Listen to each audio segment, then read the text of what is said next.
شہرزاد نے کہا۔ جب انس الوجود محل کے دروازے پر پہنچا اور جب ایک نوکر نے اس سے پوچھا کہ وہ کون ہے اور اس نے بتایا کہ وہ ایک تاجر اور اس کا تعلق اصفہان سے ہے، اور جب اس نوکر نے بتایا کہ اس کا تعلق بھی اصفہان سے ہے، تو اب شہرزاد نے بتایا کہ جب انس الوجود نے اس نوکر کو بتایا کہ وہ ایک تاجر ہے اور اس کا تعلق اصفہان سے ہے، تو اس نوکر نے بھی اسے بتایا کہ اس کا تعلق بھی اصفہان سے ہے۔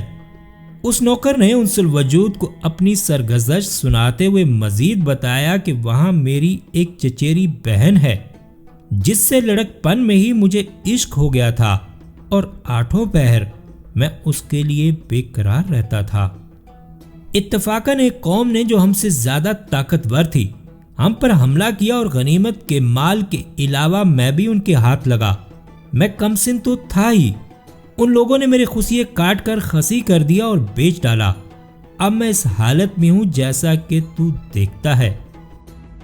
جب خادم اپنی سرگزشت ختم کر چکا تو اس کے بعد وہ انس الوجود کو محل کے اندر لے گیا۔ اندر جا کر انس الوجود نے دیکھا کہ وہاں ایک بہت بڑا حوض ہے اور اس کے ارد گرد درخت ہیں۔ درختوں کی شاخوں سے چاندی کے پنجرے لٹک رہے ہیں جن کی کھڑکیاں سونے کی ہیں، اور ان کے اندر طرح طرح کے پرندے اور چڑیاں چہچہا رہی ہیں اور خدا کی تسبیح کر رہی ہیں۔ جب انس الوجود پہلے پنجرے کے پاس پہنچا تو اس میں ایک قمری تھی۔ قمری نے اسے دیکھتے ہی اپنی آواز نکالی اور یا کریم کہنے لگی۔ انس الوجود کو غش آ گیا اور وہ اپنے غم کو یاد کر کے آہیں بھرنے اور اشعار پڑھنے لگا، اور اتنا رویا کہ ہوش قائم نہ رہے۔ جب ذرا اس کے ہوش درست ہوئے تو وہ آگے بڑھا اور دیکھا کہ دوسرے پنجرے میں ایک فاختہ ہے۔ فاختہ کی اس پر نظر پڑی تو اس نے کو کو حق سرا کی صدا لگائی اور گانا شروع کیا کہ اے ہمیشگی والے، میں تیرا شکر ادا کرتی ہوں۔ اس کی بات سن کر انس الوجود کو وجد آ گیا، کبھی آہیں بھرتا کبھی اشعار پڑھتا۔ پھر یہاں سے وہ تیسرے پنجرے کے پاس پہنچا جس میں ایک بلبل بند تھی۔ وہ بھی انس الوجود کو دیکھ کر گانے اور نوحہ کرنے لگی، جسے سن کر اس کے آنسو جاری ہو گئے اور وہ حسرت آمیز اشعار پڑھتا آگے بڑھا۔ 5-10 قدم ہی چلا ہوگا کہ اسے ایک ایسا خوبصورت پنجرا نظر آیا جس کا جواب محل میں نہ تھا۔ اس کے قریب آیا تو اس میں ایک جنگلی کبوتر نظر آیا جو محبت کا مارا رو رہا تھا۔ اس کی گردن میں ہیروں کی ایک مالا پڑی ہوئی تھی اور وہ اپنے پنجرے میں بے حس و حرکت بیٹھا ہوا تھا۔ اس کی یہ کیفیت دیکھی تو انس الوجود کی آنکھیں ڈبڈبا آئیں اور وہ عشقیہ اشعار پڑھنے لگا۔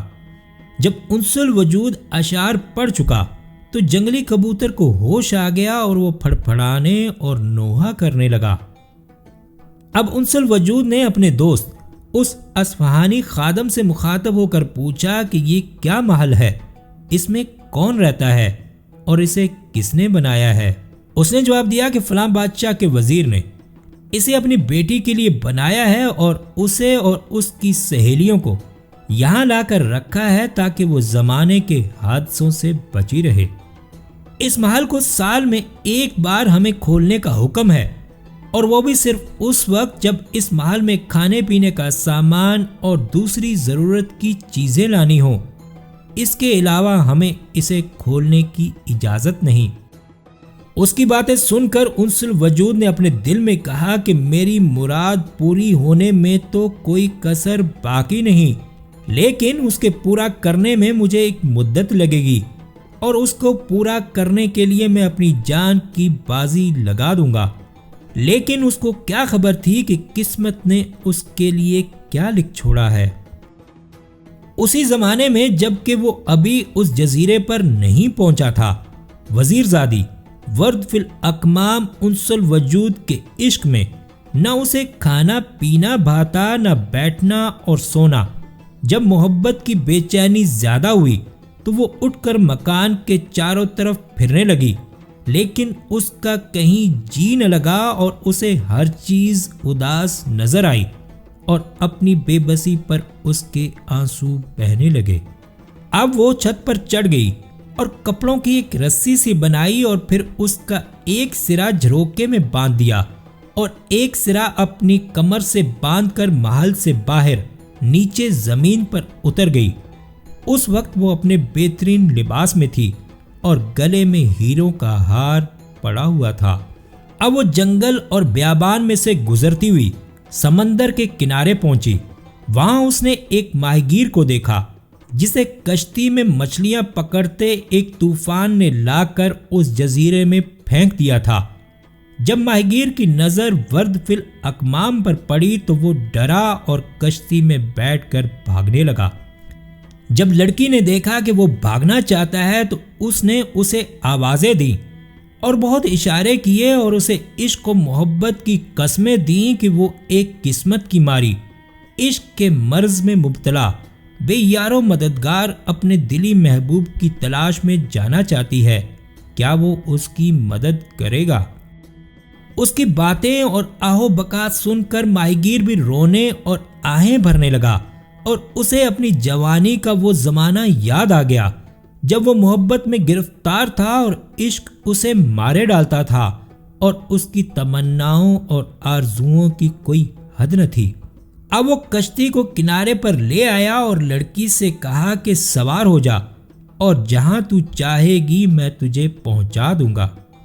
وہ کشتی میں سوار ہو گئی اور ماہی گیر کشتی کو چپوں کی مدد سے چلانے لگا۔ ابھی وہ خشکی سے زیادہ دور نہ پہنچا ہوگا کہ پیچھے سے آندھی آئی اور کشتی تیزی کے ساتھ چلنے لگی اور ایسی تیز ہوئی کہ چند ہی منٹ میں خشکی دونوں کی نظروں سے غائب ہو گئی اور ماہی گیر کو پتہ نہ چلا کہ وہ کہاں ہے اور کس طرف جا رہا ہے۔ اب شہرزاد کو صبح ہوتی دکھائی دی اور اس نے یہ کہانی بند کر دی۔